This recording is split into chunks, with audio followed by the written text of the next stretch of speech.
Schadler. When John Cook entered the FBI, his commitment to his work was matched only by his love for his family and dedication to his church. But as our first story from 1998 explores, Cook's beliefs faced a cruel test because of his son, Andrew.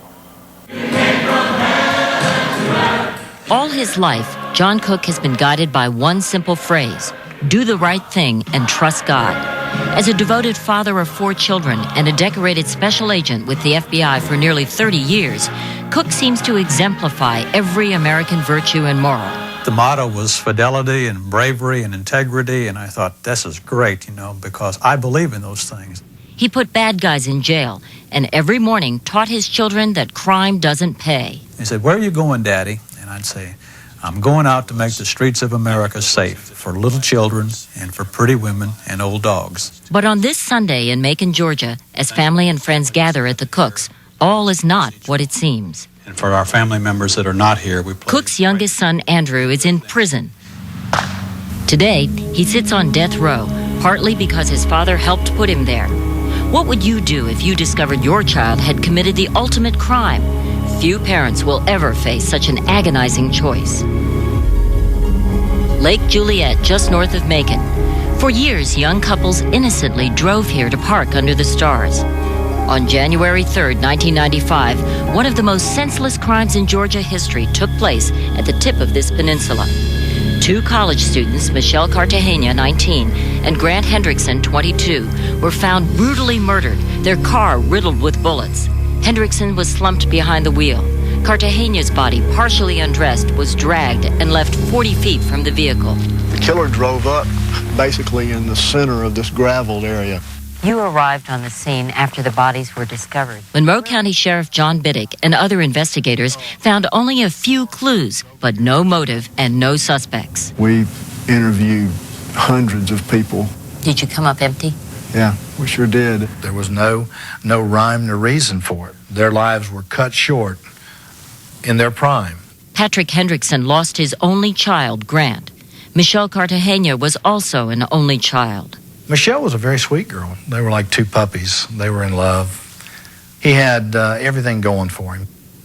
Grant had no enemies, so there was just no conceivable person that would have done this. For 2 years, the case went unsolved with very little to go on. There was saliva found on the female victim's thigh, a description of the killer's car, and 17 shell casings which could only have been fired from 2 weapons, an AR-15 assault rifle and 9mm handgun. An army of investigators dwindled down to 2. Desperate, they began to check pawn shop records throughout Georgia on the remote chance the killer may have sold his weapons. Agents interviewed more than 1,000 people. One lived alone in a trailer at the end of this road. John Cook's 21-year-old son, Andrew, a high school graduate and factory worker who loved to hunt. When the officers went out to interview Andy acted a little nervous. That was the break in the case. That's correct. After that, Andy was a little hard to find. That made him more suspicious. Authorities then confirmed that Andy Cook had owned both kinds of weapons, as well as a car matching the description of the one fleeing the murder scene. When they went back out to take a saliva sample, Cook was gone. On the night of December 4th, 1996, an agent with the Georgia Bureau of Investigation called John Cook, looking for his son. And he said, "Can you get in touch with your son, Andy?" And I said, "Well, sure I can." No problem. No problem. I said, "What's it in reference to?" And he said, "The Lake Juliet homicide." Cook assumed it was just a routine check. Andy, he thought, couldn't be a suspect. So he began paging his son. Later that evening, in bed with his wife, the phone rang. Andy Cook would not tell his father where he was calling from. "Andy, what's this all about?" And he said, "I can't tell you, Daddy. You're one of them. You're a cop." "Well, Andy, I'm your father first and a cop second. What's this about? They're saying something about Lake Juliet homicides." And I said, "Do you know something about them?" And he hesitated a while on the phone, and he said, "Yes." When he said yes, did your heart drop a little? Yes, it did. It absolutely dropped. Then I'd ask him the next question, "Were you there?" And he said, "Yes." "Do you know who did it?" And he said, "Yes." And then finally, I asked him the fourth question that in retrospect, I wish now from hindsight that I never asked him. I asked him, I said, well, Andy, did you do it? And he said, yes. And that's when my heart hit the bottom. As John Cook hung up the phone, he had to come to grips with an unimaginable situation. That was the lowest moment in my life. My initial thought was, God, this cannot be happening to me. Please, God, don't make me have to go down this road. How long did it take you to decide that you were going to report his confession to the authorities? About 15 minutes. 15 minutes? 15 minutes. How could you make that decision in 15 minutes? What other decision was there to make? You do know that you didn't have to cooperate. I could have, just kept my mouth quiet, but if Andy did this, he needed help. And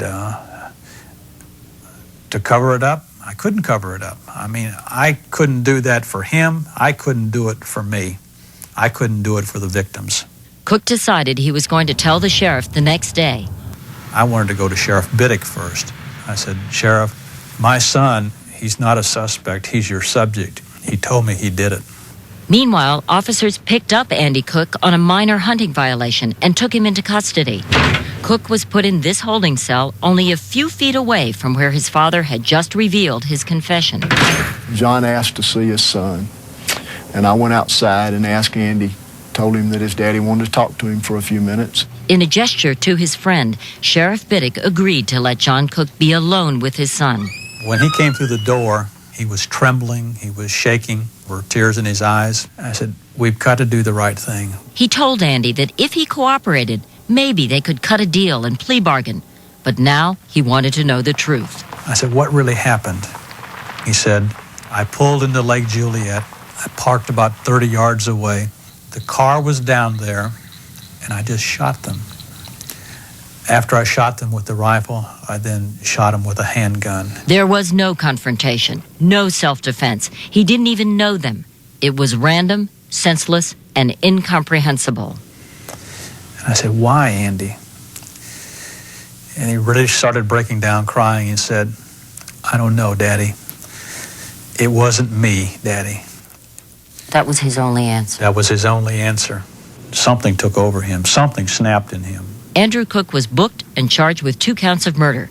Now there were 2 confessions. The district attorney was called to the jail.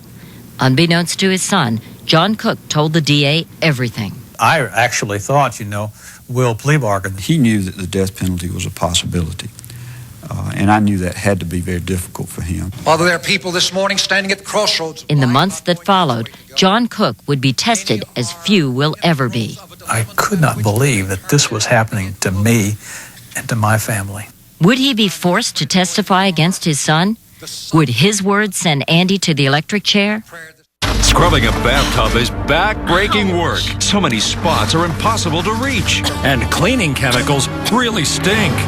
Now, there's Clean Reach, the revolutionary new scrubbing brush with the easy reach handle. No more bending or kneeling, just easy touch-free cleaning from floor to ceiling. It couldn't be easier. Simply reach and clean. The secret is the special ergonomic handle that extends to make every corner of your bathroom easy to reach, while the specially designed grime-grabbing cleaning pad angles into the tightest corners. Watch, scrub every surface, corner, and inch from a single position without bending, so you finish fast and never miss spots. Wow, what a difference. Forget rags and ordinary sponges. Clean Reach's angled pad gives you 3-in-1 cleaning power. Just wet and use the scrubbing side on tough dirt without bending. Use the thick yellow side to clean tiles and surfaces at the same time. Double the cleaning in half the time. Flip and use the polished soft side to clean mirrors, glass doors, and more. No chemicals, no scratching. Just amazing cleaning power. Reach around toilets with ease. Extend the handle to the length you need.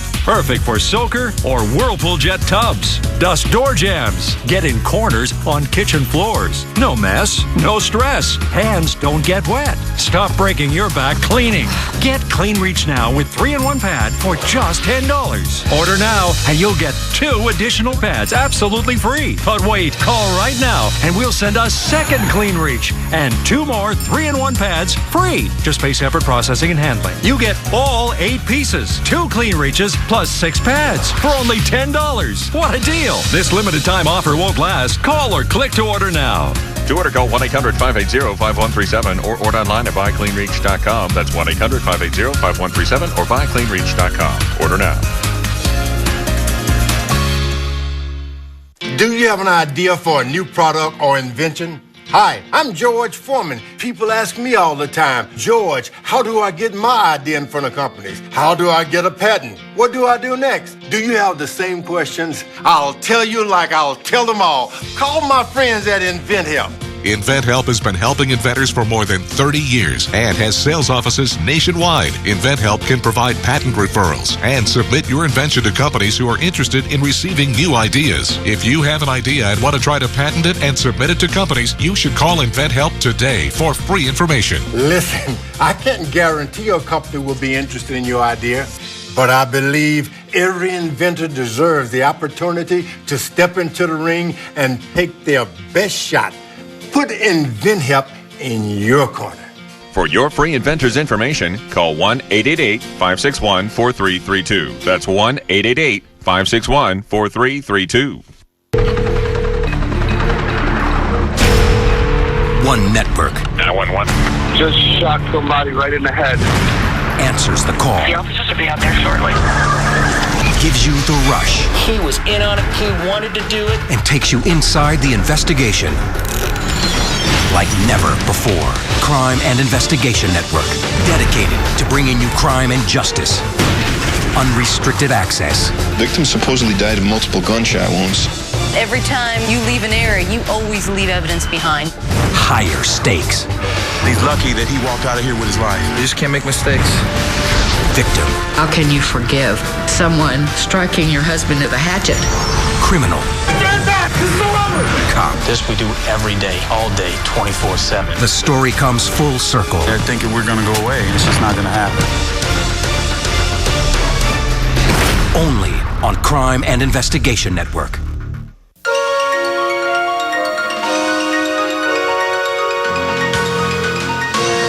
In December of 1996, FBI agent John Cook took what must have been the most difficult step of his career. He turned in his own son to face murder charges. Then he faced the prospect of having to testify against Andrew in court. His colleagues hailed his actions as courageous, but John Cook was tormented inside. His son, Andrew Cook, pulled the trigger, but somehow he felt responsible for the deaths of 2 innocent people. It has turned my life upside down. He's done this atrocious thing, this horrible thing. This has been a very, very dark valley for all of us to go through. You had a wrenching decision. You had to choose between protecting the public and protecting your son. If he'd told me this and I didn't turn him in, every time there would be an unsolved homicide, in the back of my mind I'd have to think, is my son involved in that? Did he do that? As a father and a man of the law, are you responsible to your public or to your family first? I don't think there's a difference. You're responsible to the truth. The truth, according to DA Tommy Floyd, was that Andrew Cook was a killer. Despite what John Cook thought, there would be no plea bargain. The case was going to trial, and the state would seek the death penalty. I never thought I would have to testify. Everything that I thought would not happen did happen. At issue was whether Cook extracted his son's confessions as a father or as a cop. If he was acting as an agent, Andrew Cook's rights may have been violated, and the confessions would be thrown out. When you were questioning him, were you questioning him as a cop or as a father? I don't know. My personality is so enmeshed between the two factors and so blended that I can't separate one from the other. It's like it's woven together. In the judge's chambers, Cook told the court everything he told the sheriff and the DA. Judge ruled that the confessions were admissible. The case was going to trial. Are y'all ready for trial? Bring your in. It lasted only 4 days. The evidence was overwhelming. Can you hear those bullets hitting that metal? There was ballistic evidence, DNA evidence. You had a confession. I was the last witness for the prosecution, the trump card, really. Do you solemnly swear the evidence? Now, in front of a jury, John Cook sealed his son's fate. I finally asked him the question, did you shoot them? And after a pause on the phone, he said yes. If there ever was a doubt after I finished testifying, there wouldn't be a question. I knew it, Andy knew it, everybody knew it. Andrew Cook never took the stand. What could he possibly say to defend himself? The facts and his father's testimony were indisputable. In less than 90 minutes, the jury found Cook guilty of murdering Michelle Cartagena and Grant Hendrickson. The jury now had to decide Andrew Cook's punishment: life with parole, life without parole, or death. Grant was my son. During the penalty phase, the victim's parents spoke first. He was my only child. And there will be, of course, no grandchildren. That's a part of yourself that you feel like you've lost, and it's something that you'll never, ever have back. You need to understand, she was the nucleus of our family. When you take an only child from the parents, when you take a daughter away from her father, you destroy the future of the parents. When I raised my hand and said, I do solemnly swear that I will defend the Constitution of the United States against all enemies, foreign and domestic. Then John Cook spoke as the father of a convicted murderer. I never realized that the biggest enemy would be so domestic that he would be bone of my bone and flesh of my flesh. He told the jury he was the only person who could have extracted his son's confession, that he didn't hesitate to turn him in. And I knew that it would be my words that would send him to the electric chair. For a father, that's real hard. There were very few dry eyes in the courtroom. I was crying because I realized at the time how tough this was on my friend. If you sentence him to life imprisonment with no possibility of parole, or if you send him to the electric chair, it is a death sentence either way you look at it. To die in the electric chair is a horrible death, but it's no more horrible than what their children suffered. It's no more terrible. Even jurors found themselves sobbing. He was breaking my heart, literally breaking my heart. I know if it were me, I would say, if you see no value in me now, and you see no potential of value in me, I will go to the electric chair. Don't put me in this prison and tell me there is no glimmer of hope whatsoever. But there is goodness in him. When I got home yesterday afternoon, the phone rang again. It was that boy. That cold-blooded, senseless killer that doesn't have an ounce of value to him. But to me, he does. He said, Daddy, are you okay? I said, Andy, I'm so sorry that I've had to do that. He said, don't worry, Daddy, it'll be okay. I love you. That probably was the most emotional time in any courtroom I've ever seen. In all your years of law enforcement? Without question. It was gut-wrenching. John Cook honestly believed his plea to the jury would spare his son's life, but he was wrong. 80 minutes later, the jury imposed the death penalty. May God have mercy on your soul. Move from this courtroom. I was stunned. I heard the words, but they didn't sink in. They didn't fully register with me. I remember thinking, this can't be happening to me. If your son is executed, do you plan to be there? I was here when he came in this world, and I'll be there when he goes out of this world. There won't be any animosity. Even if he walks the last mile, he'll love me because I love him. God just put me on one path and him on another. Andrew Cook appealed his case, arguing that his confession had been illegally obtained by his father. Georgia Supreme Court was not persuaded, and it upheld Cook's death penalty conviction. In 1999, he sat on death row in Jackson, Georgia.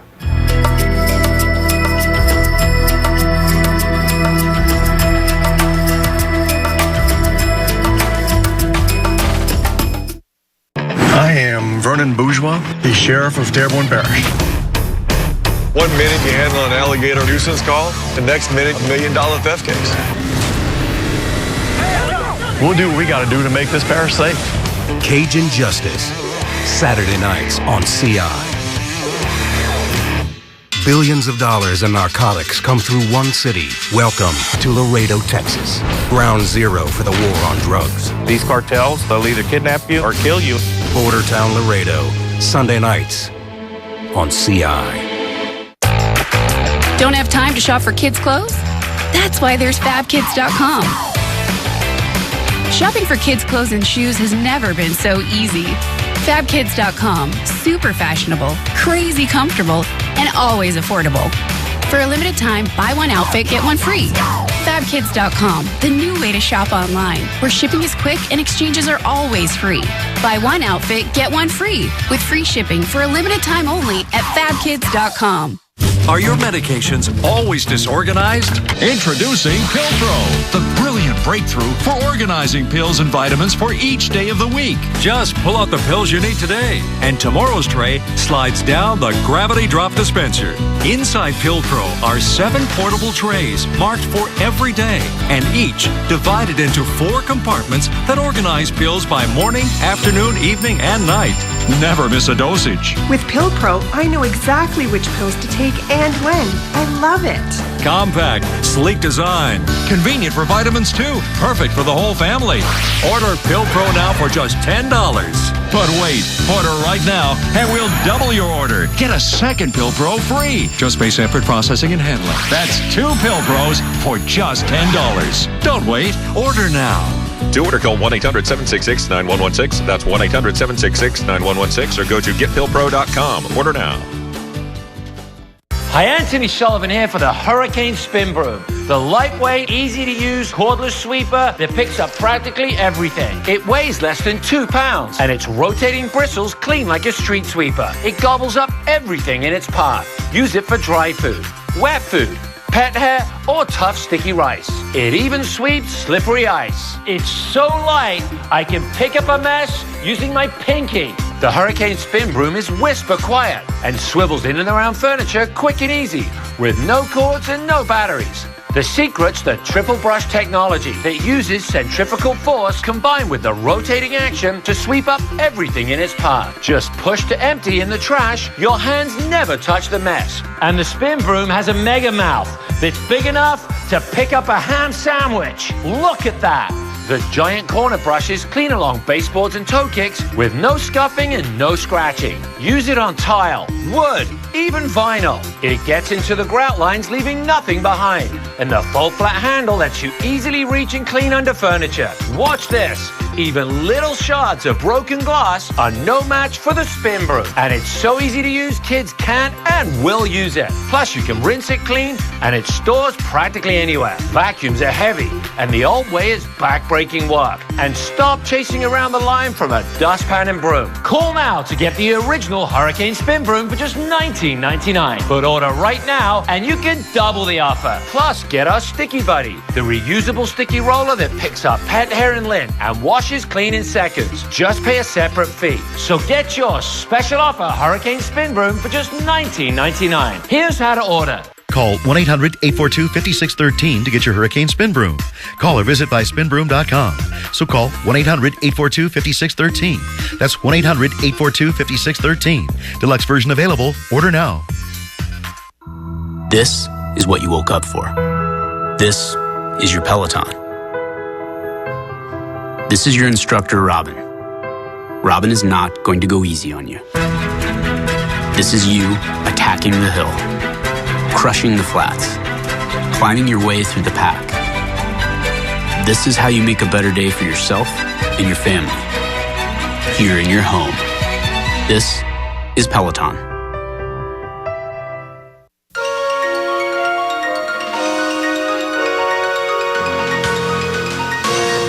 Kinkle was accused of committing terrible acts of violence, opening fire on his high school classmates after murdering both his parents. In a story from 1999, Kip's sister, Kristen, talked about a brother who appeared to have become a family killer. Lane County in western Oregon raises bountiful crops and beautiful families. Violence was rare here. People felt safe. This family had reason to feel safe. 2 loving parents, 2 likable and good-looking kids. Bill and Faith Kinkle were both school teachers. Kristen, 21 years old, was off at college.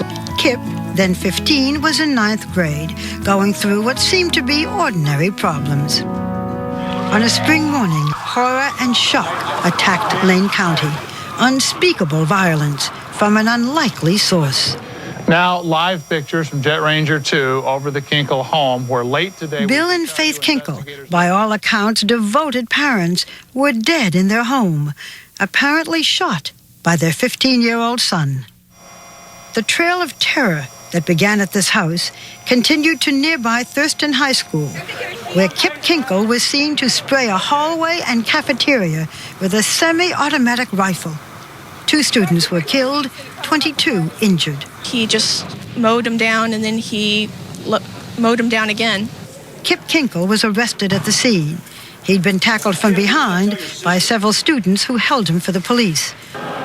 This is not just a story about a high school shooting or a parental murder or a traumatized community.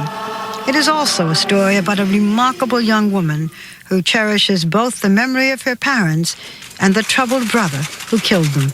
You do love your brother very much? That has not changed? Maybe for a split second, but no. I really do love him with all my heart. In spite of the horror in her life, Kristen Kinkle organized a memorial service just days after her parents' death and led the community's expression of grief. Neither of these exceptional people would have wanted tears of sorrow, but rather thoughts of joy. The theme of that service was to celebrate their lives, not to cry because they're gone. Both of them would have wanted dancing at their funeral. Kristen is attempting to pick up the pieces of her life. The question that haunts her is why? Why did he do it? She sat with us and tried to work through that question as if for the first time, for us and for herself. Did Kip seem to love his parents? Absolutely. Yes? Absolutely, yes. Were they very strict with him? I think that we were a semi-strict family, nothing out of the ordinary. But Kip had behavioral problems and got into some fights in school. The situation was serious enough that for several months, Bill Kinkle taught his son at home. His parents also took him to a therapist, and for a time, Kip was on Prozac. And it was in the past couple of years, according to friends, that Kip became fascinated with guns and then with explosives. Kip's passion for guns overcame even his father. Bill Kinkle, who had never allowed guns in the house, bought Kip a rifle, a .22 caliber semi-automatic Ruger. Bill signed them both up for safety and shooting lessons. At the same time, Kip was prowling the internet for bomb recipes. He logged into one website as student, surfing web for info on how to build bombs. He took this book, The Anarchist Cookbook, to school, and even gave a talk in speech class titled, How to Make a Bomb. Do you think that your parents had any suspicion, any fear that maybe they had a child who was on the verge of any kind of breakdown? They may have been concerned that they had a child who was depressed. I really don't believe that they were worried enough about him to believe that he was on the verge of disaster. Disaster unfolded on Wednesday, May 20th. Kip was caught at school with a gun he'd bought from another student. He was expelled and arrested. His father picked Kip up at the police station and took him home. A short time later, Bill Kinkle was shot in the back of his head with a bullet from Kip's .22 caliber Ruger. Faith Kinkle apparently arrived home about 6 p.m. with an armload of groceries. Her body was found in the garage. She'd been shot 3 times in the head. The shootings attracted no attention from neighbors. Kip Kinkle apparently spent the night in the house where his parents lay dead. Early the next morning, Kip took his mother's Ford Explorer down the driveway and drove it to Thurston High School. He arrived at the school about 8 o'clock and entered the building. He fired 51 rounds in this hallway and in the school cafeteria. Right then, when I was walking down the hallway, I heard people yelling, he's got a gun, he's got a gun. When police went to Kip's house looking for his parents, they found the bodies of Faith and Bill. But they also found the house rigged with explosives. They recovered 2 homemade bombs, a timing device, electrical circuitry. They have located a hand grenade and what is thought to be a couple of howitzer cases. You visited your brother in jail shortly after his arrest. What can you tell us about that? He sat down at the chair next to me and put his head down on the table and just cried. And I tried to sit on the same chair with him and give him a hug. Even after everything had happened, you still wanted to hug him? That's all I wanted to do. He needed a hug. I needed a hug. It was really hard, but I didn't see what he had done. I saw my brother, and I loved him. Kristen intends to stay in Lane County and attend her brother's trial, and she is trying to achieve normalcy in her life. You are living in the house now where the killings took place, and you went back there shortly after. Must have been so tough. It was hard, and it's still hard. And it took a little while, but I felt so warm. I really felt like there was arms wrapped around me. And I just felt something powerful inside. My parents taught an attitude. They taught how to make the best out of life. And they taught me that. To take the worst kind of tragedy and try to keep the best of the memories. And take the best from it. And move on stronger than you were before.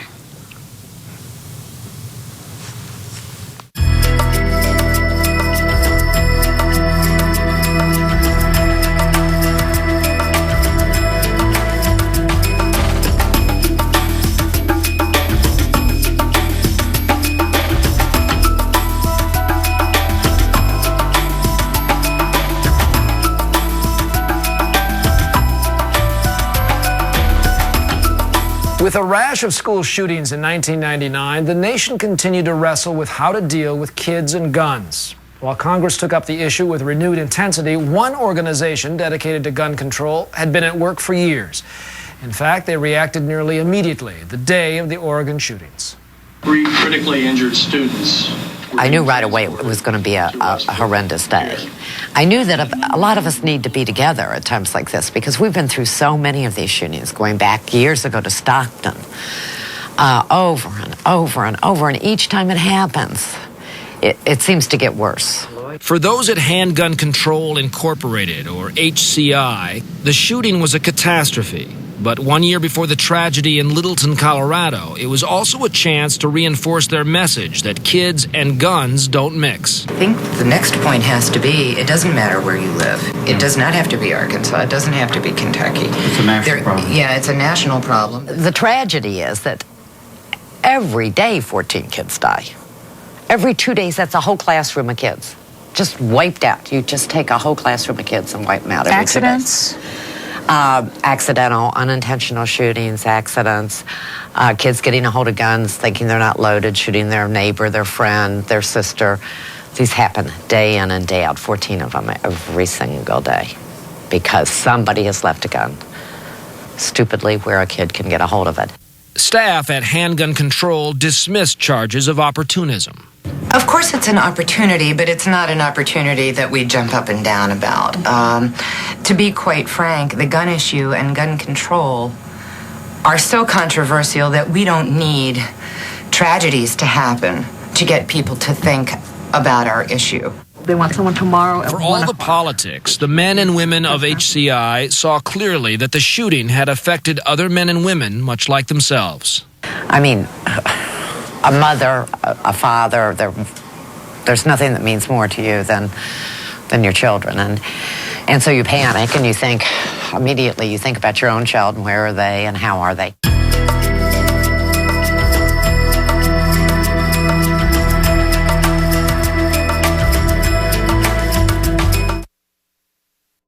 Tired of uninvited guests and critters crawling around your home and getting into everything? Poisons and traps can be dangerous, unnerving, and inhumane.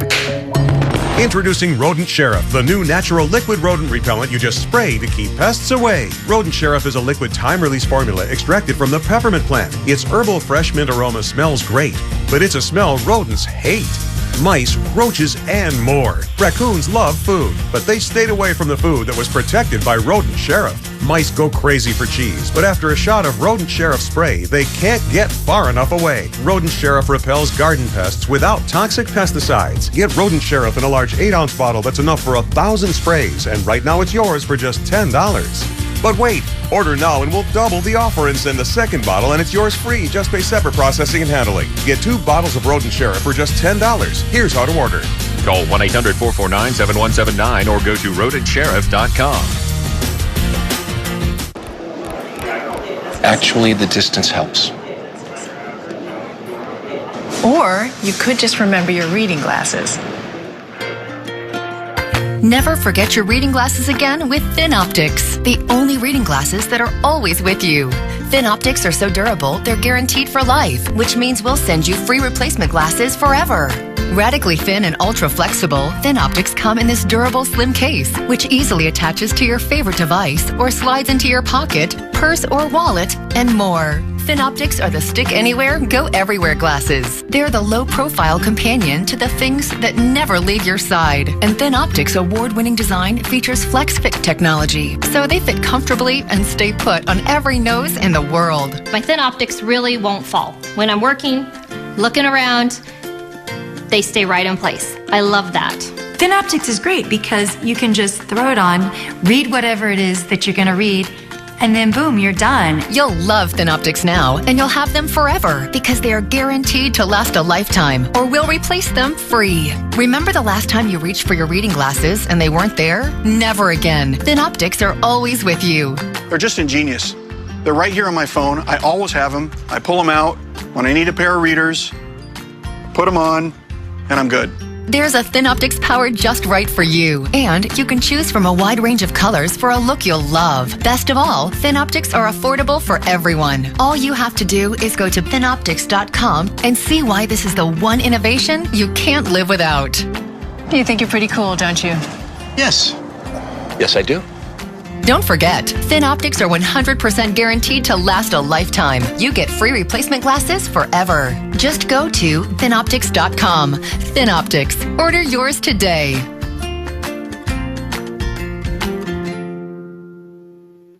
Two officers are under investigation inside the Fulton County Jail. If I'm going to find solutions to these problems, I'm going to need some inside information.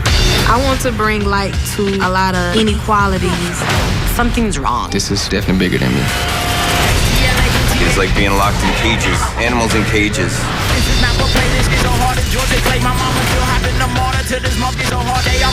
If I can make change for one person, it'll all be worth it.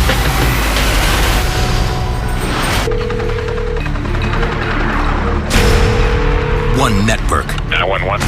Just shot somebody right in the head. answers the call. The officers will be out there shortly. Gives you the rush. He was in on it. He wanted to do it. And takes you inside the investigation like never before. Crime and Investigation Network. Dedicated to bringing you crime and justice. Unrestricted access. Victim supposedly died of multiple gunshot wounds. Every time you leave an area, you always leave evidence behind. Higher stakes. He's lucky that he walked out of here with his life. You just can't make mistakes. Victim. How can you forgive someone striking your husband with a hatchet? Criminal. Stand back! This is over!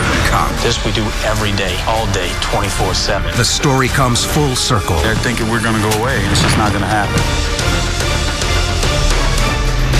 Only on Crime and Investigation Network.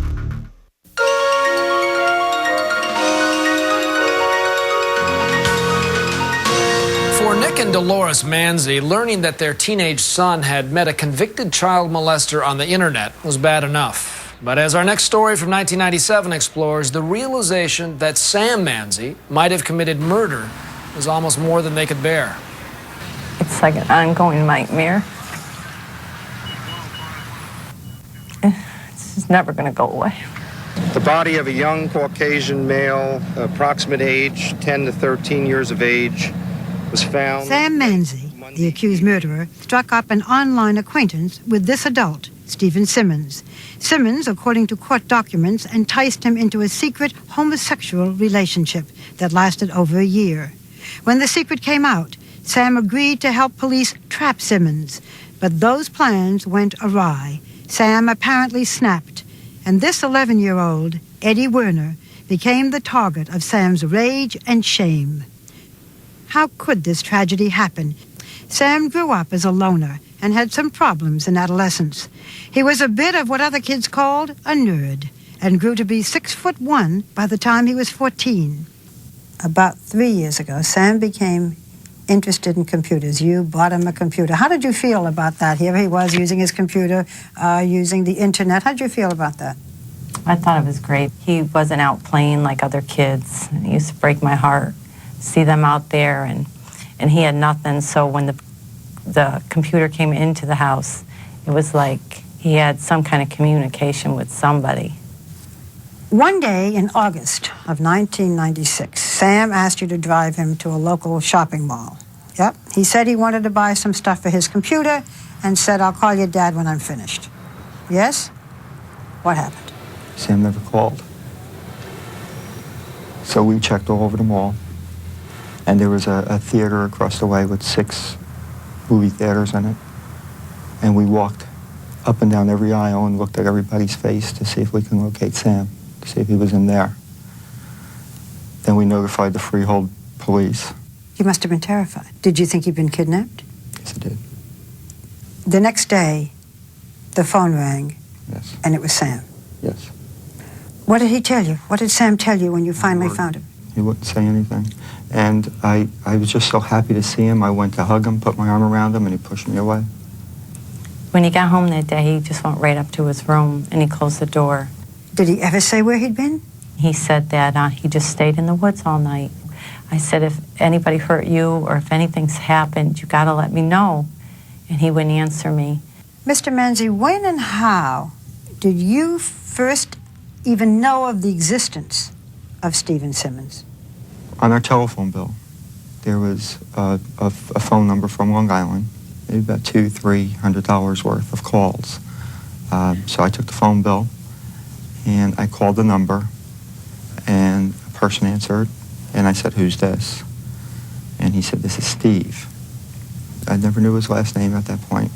And I said, "Your phone number is all over my son's phone.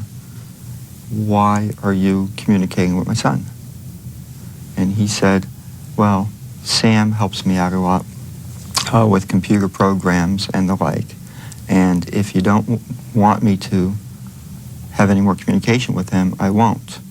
And I said, "I'd really appreciate that." And he says, "Okay, I won't." I said, "Thank you," and I hung up. You never thought this man may be sexually abusing my son? It never entered your mind? No. But under the surface, Sam was in torment. His grades, mostly A's until then, plummeted. His behavior at home became erratic. He took to bed for 5 weeks, puzzling his doctors. He was apparently in a deep depression. His school recommended therapy. Sam's parents were guided to Shoreline Behavioral Center, an outpatient psychiatric treatment facility. Now, in late August, you were called by the Shoreline counselors for a meeting. And what did you hear at that point? That's when they told us that he had confessed that he had been seeing Steve Simmons for the past year.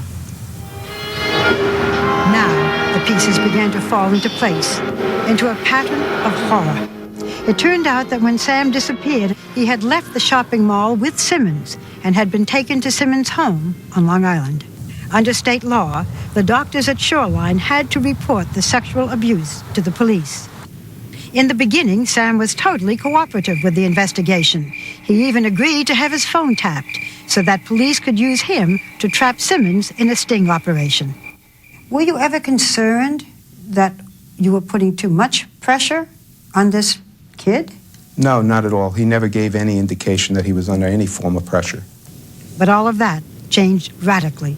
Dolores Manzi was called to a meeting at the Shoreline Behavioral Institute, where she learned from his therapist that Sam had alerted Stephen Simmons to the police sting operation. He had also smashed the wiretap equipment in his room. A year of sexual abuse and the strain of working with police for weeks had taken its toll on Sam. I thought that was the end of the line. I just knew at that time that this was it. This kid he had had it, and he wasn't going to do this anymore. Something, was terribly wrong here, and that he needed help bad. Once more, back at the crisis center, the doctors talked again with Sam. And once again, Sam's parents were told that Sam was neither homicidal nor suicidal and no danger to anyone. So you're a hysterical mother? They said that I was probably the one that needed the help and not him. But the crisis center agreed to keep Sam overnight. On Tuesday, the Manzis were told to be in front of a judge at family court the next morning. It was good news. They thought that at last they would get help, that Sam would be committed for long-term psychiatric treatment. Did you try to explain Sam's problems to the judge? I started to explain some of the things that were going on, and he cut me right off and went right over to Sam and started talking to him. You're not mentally disabled in any way? You're not a psychopath? No? So you have some adjustment problems. It appears to me that you're a fine young man, and that the problem that exists in this family unit can be overcome if everybody will take a positive approach, positive attitude. I'm going to make your parents take you home today. As the Manzi family headed home that Wednesday, Stephen Simmons was placed under arrest. Records showed that he had served prison terms for 2 previous convictions involving sex with children. New Jersey authorities charged Simmons with 9 criminal acts against Sam Manzi. It was now Saturday morning, and the Manzis months ago had arranged to take a busload of casino-goers to Connecticut for the day. At that point, Sam seemed fine. During that time, Eddie Werner started making his rounds of the neighborhood to sell candy and gift wrap for the PTA. He went door to door, and apparently, when he reached the Manzi house, he became the innocent tripwire for a simmering rage. Police believe Sam Manzi invited Eddie inside, knocked him unconscious, then raped and strangled him. The child's body was apparently stuffed in a suitcase and left on the side of the house. Later, Eddie's body was dumped into a nearby woods. How did you hear about the murder of Eddie Werner? Sunday morning, there was a knock at the door, and there were people going around putting flyers out. 2 days later, police dogs helped locate Eddie's body some 200 yards from the Manzi's home. Police officers came to the house and said he was a suspect, and they wanted to take him down to the police station. Do you think he understands what he's done? I'm not sure. I don't know. Does he show remorse? I'm not even sure of that. I'm not sure of anything, because he just stares blankly ahead, like we're not even in the room with him.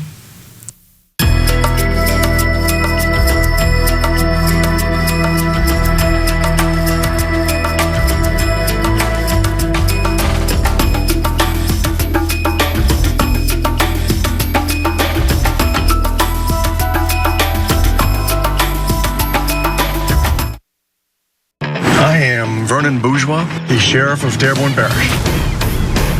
I drive a Maserati. We confiscated it from a dope dealer. 1 minute you handle an alligator nuisance call, the next minute $1 million theft case. Some of the people try to handle their own problems. Sometimes we have to intervene. We'll do what we got to do to make this parish safe. Cajun Justice, Saturday nights on CI. Billions of dollars in narcotics come through one city. Welcome to Laredo, Texas, ground zero for the war on drugs. This is our community, our town. They're tearing it apart. These cartels, they'll either kidnap you or kill you. An all-out ambush. We're family, and no one else is going to take care of us. We got to take care of our own. Oh, my back. So what's next? Lunch. Border Town, Laredo. Sunday nights on CI. This is Peloton, the indoor cycling experience designed to happen in your home. Only Peloton allows you to take high-energy live and on-demand studio cycling classes without having to go anywhere. Ride live with some of the best studio cycling instructors in the country. Ride flexible with thousands of on-demand rides. Ride connected alongside riders from all around the world. This is fitness evolved. This is Peloton. Baseboards shouldn't look like that, but cleaning them breaks your back. Introducing Baseboard Buddy, the easy-reach baseboard cleaner. Just walk and glide.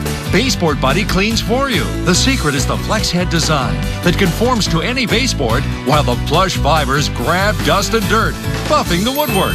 Use dry for anytime cleaning. Use wet to scrub stubborn areas. Rinses clean. Absolutely no more cleaning on my hands and knees. I just walk around my house with my Baseboard Buddy. Thanks, Baseboard Buddy. Order Baseboard Buddy now for just $19.99. Order right away and we'll send a second Baseboard Buddy free. Just pay separate processing and handling. You'll also receive 2 replacement pads absolutely free. That's 2 revolutionary Baseboard Buddies and 2 replacement pads, all for just $19.99. Call or go online and order now. To order Baseboard Buddy for $19.99 plus processing and handling, call 1-800-567-7853 or order online at baseboardbuddy.com. You won't see these folks at the post office.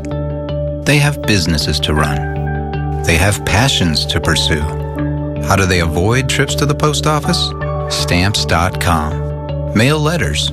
Ship packages. All the services of the post office right on your computer. Get a 4-week trial plus $100 in extras, including postage and a digital scale. Go to stamps.com/TV and never go to the post office again. This is a national health alert from the 24/7 Diabetic Health Hotline. If you, a family member, or loved one has diabetes, listen closely. Now, regardless of your age, if you have insurance, you may qualify to receive diabetic testing supplies with little to no out-of-pocket cost. Get free delivery, free information, and all the paperwork is handled by our accredited suppliers for free. Call the 24/7 Diabetic Health Hotline now for details. Toll free at this number. But wait, there's more. If you call right now, you could get a free meter upgrade. In addition, we'll give you a free pedometer as our special gift to you. We have knee, back, and other braces available, as well as pharmacy services. Regardless of your age, if you suffer with diabetes and you have insurance, we can help. Call the Diabetic Health Hotline now at 855-584-1483. That's 855-584-1483. Again, 855-584-1483. That's 855-584-1483.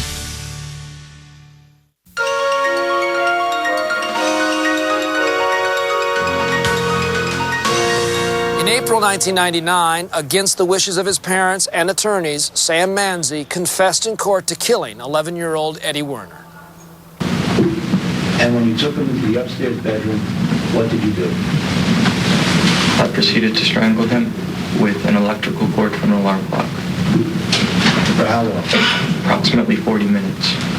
At his sentencing, Manzi showed no emotion as he was led into the courtroom in handcuffs and leg shackles. Manzi's lawyers and his parents were there to ask the judge to show him some leniency, claiming Sam was mentally ill and had been sexually molested. Have some mercy on my son. He is my only son.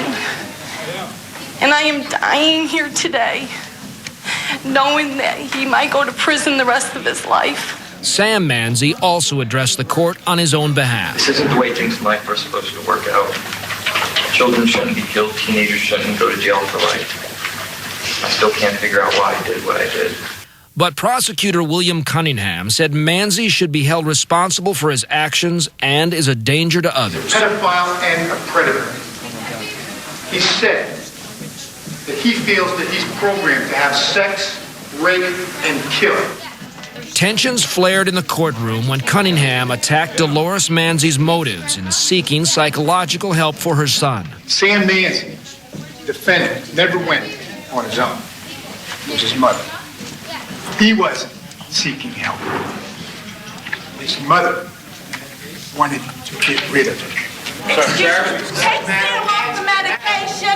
Take him home for a week. Tell me you would be able to handle it.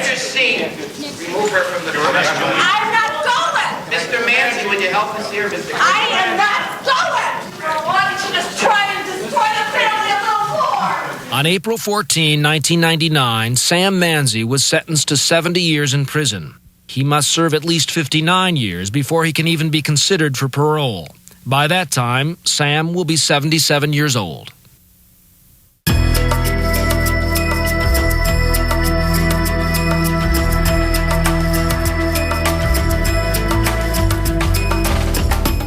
A murder in the family often leaves a tragic legacy that can follow the killer throughout his or her life. In 1990, a South Carolina teenager named Gina Grant killed her mother in what she claimed was an act of self-defense. After pleading no contest to voluntary manslaughter, Grant served less than a year in juvenile detention. She was then released on probation to live with relatives in Massachusetts. But in 1995, when she tried to enroll in one of the nation's top colleges, Grant's past caught up with her. At first look, Grant seemed a stunning prospect, even for Harvard University. An orphan who'd earned straight A's at this Massachusetts high school, co-captained the tennis team, and tutored disadvantaged kids. Harvard offered the exceptional student coveted early admission, a classic case of beating the odds, as the Boston Globe put it. But days after this article appeared, Harvard received anonymous news clippings from South Carolina of another story Gina Grant had kept very much to herself. Gina Grant beat her mother to death with a candelabra, beat her face so that it was not recognized, then stuck a knife in her throat, and then tried to make it look like that her mother had committed suicide. And Gina was taken into custody and charged, and of course her boyfriend was charged with her. On the night that this happened, there was a threat of violence. The mama had been haranguing her for a couple of hours. Mom had a 0.30 blood alcohol level, which would indicate impaired judgment and possible aggressive behavior. But it always was a question of what was truly in her heart. And I don't think she was completely remorseful, and to what degree, my feelings is very little. Gina Grant's uncle defended the girl who killed his sister. Gina is not a cold-blooded killer. Gina was put into a situation where she had to defend herself. And she was in that situation many times, but apparently on this night, it was more real to her than ever. And why 13 blows, I don't know. Where should Gina Grant be? Harvard or death row? Harvard or death row? When the story came out, Harvard revoked her admission, and campus opinion was mixed. I think that she should have been admitted to the college. I feel that she already paid for her mistakes, and she should have the chance to come to school here just like anyone else. I, for one, would kind of hesitate to room with her if she were entering here. So I think that's knowledge that she should have made aware to the college when she applied. After being turned down by Harvard, Grant entered nearby Tufts University. She graduated with honors in May 1999. When a family member commits a horrible crime, relatives may have to face a difficult choice between family loyalty and legal responsibility. Here's Professor Arthur Miller to explain. Every citizen, to use one of the great legal cliches, even a journalist, is duty-bound to say what he or she knows about a crime. So if there's a requirement of reporting the commission of a crime, even though you're in the family, well, you're supposed to report it. But we're all human beings, and we understand why human beings don't do everything they're supposed to do. The notion that a parent is going to turn in a fugitive child, well, we understand why it doesn't happen, and why a prosecutor might exercise discretion not to prosecute. But it is nevertheless a crime. It is against the law to harbor a fugitive. On the other hand, the law doesn't put as strong a duty on you to be a tattletale. Failing to offer information about a crime is a lesser offense even when there is a duty to report. And the law does respect a certain amount of family privacy. That's why in many states we have what's called a spousal privilege. That means a spouse can't be forced to testify against the other spouse. But when somebody in law enforcement asks you a question, you can't commit perjury. I'm Jay Schadler. Thanks for being with us. Join us again as we look behind the headlines at crime, punishment, and the law on the next edition of Justice Files.